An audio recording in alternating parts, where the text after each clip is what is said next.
Hi friends, ഇന്ന് ഞാൻ വന്നിരിക്കുന്നത് സിനിമാ വിശേഷങ്ങൾ പറയാൻ വേണ്ടിയല്ല. നമ്മുടെ കോഴിക്കോട് താമരശ്ശേരി ഒരു 15 വയസ്സുകാരൻ്റെ മരണത്തിനിടയായ സാഹചര്യം പറയാൻ വേണ്ടിയാണ്. വളരെ മൃഗീയമായിട്ടാണ് ആ പയ്യൻ്റെ മരണം സംഭവിച്ചിരിക്കുന്നത്. അത് ഏറ്റവും അതിശയകരമായിട്ടുള്ള കാര്യം എന്ന് വെച്ച് കഴിഞ്ഞാൽ അവൻ്റെ സഹപാഠികൾ തന്നെയാണ് ചെയ്തിരിക്കുന്നത്. ആ വീഡിയോയ്ക്കകത്ത് ചില വോയിസ് റെക്കോർഡുകളൊക്കെ കേൾക്കാനിടയായി. അവരാ ഗ്രൂപ്പിൽ നടത്തുന്നത് സംഭാഷണങ്ങളല്ല, കൊലവിളിയാണ് അവിടെ നടത്തുന്നത്. അവന്മാർ പറയുന്നത് കേട്ടായിരുന്നോ? അവൻ്റെ കണ്ണ് കണ്ടോ, അവൻ്റെ കണ്ണിനിട്ട് ഞാൻ 4 കുത്തു കൊടുത്തു, അപ്പം തന്നെ അവൻ വല്ലാതായി. ഇതാണോ നീ പറഞ്ഞത് എനിക്ക് പറ്റിയ തണ്ടിയാണെന്ന്? അവൻ എനിക്ക് പറ്റിയ ആളല്ല, അവനെന്നെ അടിക്കാൻ അറിയത്തില്ലേ? ഒരു കൊട്ടേഷൻ ഗ്യാങ്ങിനകത്ത് നടക്കുന്ന സംഭവങ്ങളൊക്കെ പോലെയാണ് അവിടുത്തെ സംസാരങ്ങളൊക്കെ കേട്ടത്. അവന്മാരുടെ സംസാരവും രീതികളൊക്കെ കണ്ടു കഴിഞ്ഞാൽ കൊച്ചു പിള്ളേരാണെന്ന് നമുക്ക് തോന്നത്തില്ല. അതുപോലെ അവരുടെ സംസാരവും കാര്യങ്ങളൊക്കെ. പിന്നെ ഈ പയ്യൻ്റെ മരണത്തിനിടയായ കാര്യം എന്ന് വെച്ച് കഴിഞ്ഞാൽ തലയോട്ടിയുടെ പുറകിലേറ്റ അടിയാണ്. തലയോട്ടി ഡാമേജ് ആയിട്ടുണ്ട്, തലയോട്ടി പിളർന്നിട്ടുണ്ട്. പോസ്റ്റ്മോർട്ടം റിപ്പോർട്ടത്തിൽ അങ്ങനെയാണ് ഡോക്ടർ പറഞ്ഞേക്കുന്നത്. എന്തുവാണെങ്കിലും ഇവർക്ക് കൊച്ചുകുട്ടികൾ എന്നുള്ള യാതൊരു പരിഗണനയും കൊടുക്കേണ്ട കാര്യമില്ല. അവർക്ക് നല്ല ശിക്ഷ തന്നെ കൊടുക്കണം. കാര്യം ഇത്രയും വെൽ പ്ലാൻഡായിട്ട് കൊല്ലാൻ വേണ്ടി തന്നെ ചെയ്തു വെക്കുന്ന പോലെയാണ് കാര്യങ്ങളുടെ കിടപ്പ്. ഒരു പരിധി വരെ ഇപ്പോഴത്തെ സിനിമകളും ഇപ്പോൾ ഈ അടുത്തിറങ്ങിയ സിനിമ, ഞാൻ പേര് പറഞ്ഞില്ല, അതിനകത്ത് തന്നെ ആണെങ്കിൽ നമ്മളൊരു ഇറച്ചിക്കടലോട്ട് ചെല്ലുന്ന പോലെ ചോര കൊണ്ട് ജ്യൂസ് അടിക്കുക എന്നൊക്കെയുള്ള പാട്ട് തന്നെ കേൾക്കുന്നത്. എന്തുവാണെങ്കിലും തല്ലുമാലയ്ക്കകത്ത് തന്നെ പൂരത്തിനടി, ഉത്സവത്തിനടി, ബാറിലടി എന്നൊക്കെ പറഞ്ഞല്ലേ ടൈറ്റിൽ തന്നെ ഇട്ട് ഇങ്ങോട്ട് ഇറക്കുന്നത്. പിള്ളേർക്ക് അതൊക്കെ കാണുമ്പോൾ ആവേശമാണ്. പിള്ളേർക്ക് ഈ കിട്ടുന്ന ആവേശങ്ങളൊക്കെ എവിടെയെങ്കിലും കൊണ്ട് തീർക്കണ്ടേ. അത് ഇതുപോലുള്ള സാഹചര്യങ്ങൾ സ്കൂളിലും അടുത്ത ജംഗ്ഷനിലും അല്ലേ വല്ല ഉത്സവപ്പറമ്പിലും ഒക്കെയാണ് ഇത് തീർക്കുന്നത്. ഒരു പരിധിവരെ പിള്ളേരെ ഇതും സ്വാധീനിക്കുന്നുണ്ട്, സിനിമയും. പിന്നെ ഇപ്പോൾ സുലഭമായിട്ട് എവിടെയും കിട്ടുന്ന ഡ്രഗ്സ്, MDMA മുതലായ മാരകമായ ഡ്രഗ്സുകൾ. ഈ ഡ്രഗ്സ് അവരുടെ ശരീരത്തോട് ചെല്ലുമ്പോഴത്തേക്കും അതിഭീകരമായിട്ടുള്ള എനർജി ആണ് ഇവർക്കുണ്ടാകുന്നത്. അതിഭീകരമായിട്ടുള്ള എനർജിയും പിന്നെ ഒരു വല്ലാത്ത ഉന്മാദാവസ്ഥ.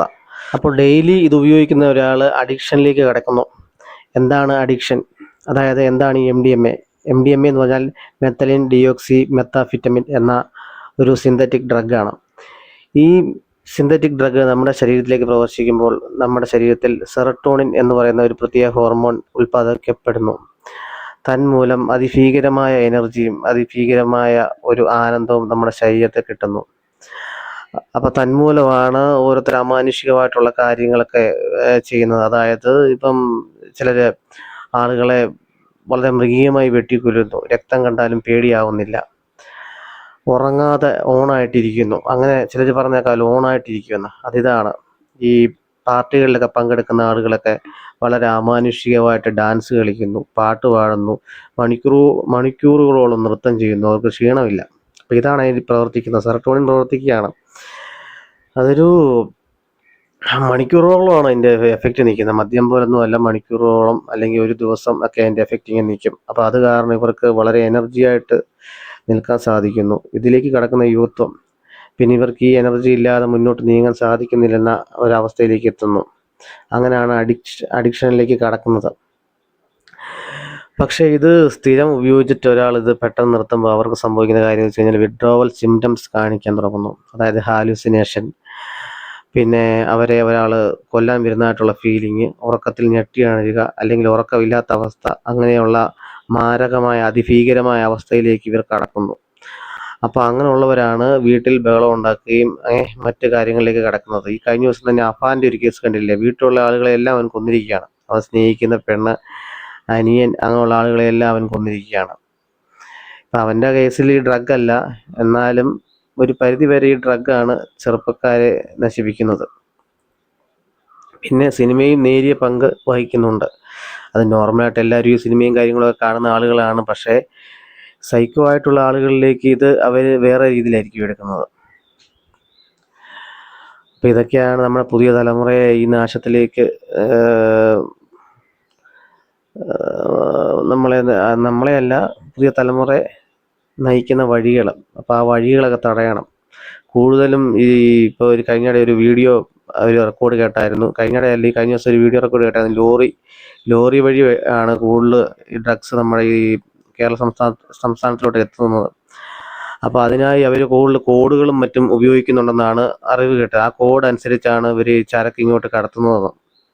ചെക്ക് പോസ്റ്റ് ഇപ്പോൾ ചെക്കിങ്ങും കാര്യങ്ങളൊക്കെ ഉണ്ടെങ്കിൽ അവർക്ക് വാട്സപ്പ് ഗ്രൂപ്പുണ്ട്, അതുവഴി മെസ്സേജ് കൊടുക്കുന്നു. അപ്പോൾ അതനുസരിച്ച് അവർ മുന്നോട്ട് നീങ്ങുന്നു. അങ്ങനെ വളരെ ഒരു മാഫിയ അതിൻ്റെ പിന്നിൽ പ്രവർത്തിക്കുന്നുണ്ട്. ഇപ്പോൾ എന്നും ഓരോ വാർത്തകൾ കേട്ടാണ് ഉണരുന്നത്. അപ്പം നമ്മുടെ സർക്കാരും എക്സൈസ് വകുപ്പും മറ്റു കുറച്ചുകൂടെ ഊർജ്ജസ്വലമായിട്ട് പ്രവർത്തിച്ച് ഇതിനെതിരെ ഒരു തടയിട്ട് ഈ ഒരു ഇതുപോലെ ഭീകരാന്തരീക്ഷം ഇവിടെ നിർത്തലാക്കണമെന്ന്, അല്ലെങ്കിൽ അവസാനിപ്പിക്കണമെന്ന്, അതിനുള്ള ശ്രമകരമായിട്ടുള്ള ഒരു ദൗത്യമായിട്ട് തന്നെ, ഒരു മിഷനായിട്ട് തന്നെ ഏറ്റെടുത്ത സർക്കാരും എല്ലാവരും ഒത്തുചേർന്ന് ഇത് നടപ്പിലാക്കണമെന്ന് ഞാൻ അപേക്ഷിക്കുന്നു. ഷഹബാസ് എന്ന് പറഞ്ഞ ഈ പയ്യന്റെ വിഷയത്തിൽ തന്നെ എന്തോ ചെറിയ വിഷയമാണ്. ഫെയർവെൽ പാർട്ടിക്ക് അവര് പരിപാടി നടത്തിയപ്പോൾ കൂവിയെന്നോ അങ്ങനെ എന്തോ ഉള്ള ചെറിയൊരു വിഷയം ചൊല്ലിയുള്ള തർക്കമാണ് ഇങ്ങനെ ഒരു വലിയൊരു സംഭവത്തിലേക്ക് നയിച്ചത്. ഇതൊക്കെ ഫെയർവെൽ പാർട്ടിക്കൊക്കെ എന്ന് വെച്ച് കഴിഞ്ഞാൽ ഞങ്ങളൊക്കെ പഠിക്കുന്ന സമയത്ത് വെച്ച് കഴിഞ്ഞാൽ അങ്ങോട്ടും ഇങ്ങോട്ടും സന്തോഷിച്ച് നടന്നിട്ട് ലാസ്റ്റ് ഫെയർവെൽ പാർട്ടി ആകുമ്പം എല്ലാവരും വളരെ വിഷമത്തോടെ ആണ് പിരിയുന്നത്. അവിടെ അടിയും ബഹളവും കാര്യങ്ങളും ഒന്നുമില്ല. അടിയും കാര്യങ്ങളൊക്കെ ഉണ്ടെങ്കിൽ തന്നെ അങ്ങോട്ടും ഇങ്ങോട്ടും ചെറിയ രീതിയിൽ ഒരു ഉന്തും തള്ളും ഒക്കെ ഉണ്ടായി അങ്ങനെ അങ്ങ് പോകുന്ന ഒരു സാഹചര്യമായിരുന്നു പണ്ട്. ഇപ്പോൾ എന്ന് വെച്ച് കഴിഞ്ഞാൽ അടി ഉണ്ടാക്കുക, പിന്നെ ഈ വാർത്തക്കകത്ത് പറഞ്ഞു കേട്ടു നെഞ്ചക്ക് പോലത്തെ ഒരു ആയുധം കൊണ്ടാണ് അടി കിട്ടിയതെന്ന്. നെഞ്ചക്കും അതുപോലത്തെ മാരകായുധമായിട്ട് സ്കൂളിൽ വരിക, അങ്ങനെയുള്ളതൊന്നും പരിപാടിയൊന്നും ഞങ്ങളുടെയൊക്കെ കാലത്തേ ഇല്ല. അതൊക്കെ ഇപ്പോഴത്തെ കാലത്താണ് ഇതൊക്കെ കേൾക്കുന്നത് തന്നെ. ടെക്നോളജിയിൽ വളർന്ന ഒരു തലമുറ ആയിട്ട് തന്നെ അവരിങ്ങനെയൊക്കെയാണ് കാണിക്കുന്നത്. അപ്പം നമ്മൾ സഹപാഠിയെ സ്നേഹിക്കാൻ പഠിക്കുക. എന്തൊക്കെയാണെന്ന് പറഞ്ഞു കഴിഞ്ഞാലും ഈ കുറ്റം ചെയ്തവർക്ക് നല്ല ശിക്ഷ മേടിച്ചു കൊടുക്കുക, മാതൃകപരമായിട്ടുള്ള ശിക്ഷ തന്നെ കൊടുക്കുക. കൊച്ചു കുട്ടികളാണെന്നുള്ള യാതൊരു പരിഗണനയും ഇവർക്ക് കാണിക്കരുതെന്നാണ് ഞാൻ പറയുന്നത്. നല്ല ശിക്ഷ തന്നെ കൊടുക്കുക. കാര്യം ഈ ഒരു ചെറിയ വിഷയത്തിൽ ഒരു 15 വയസ്സുകാരനായിട്ടുള്ള പയ്യനാണ് മരിച്ചിരിക്കുന്നത്. അവൻ്റെ അതേ സഹപാഠികൾ തന്നെയാണ് ചെയ്തിരിക്കുന്നത്. അപ്പം മാതൃകപരമായിട്ടുള്ള ശിക്ഷ തന്നെ കൊടുക്കുക. ഓക്കെ, അടുത്തൊരു വീഡിയോ ആയി പിന്നെ ദിവസം കാണാം. പിന്നെ ഈ ചാനൽ കാണുന്ന ആളുകൾ സപ്പോർട്ട് ചെയ്യുക, സബ്സ്ക്രൈബ് ചെയ്യുക. നിങ്ങളുടെ അഭിപ്രായങ്ങൾ കമൻ്റായി രേഖപ്പെടുത്തുക. ബൈ.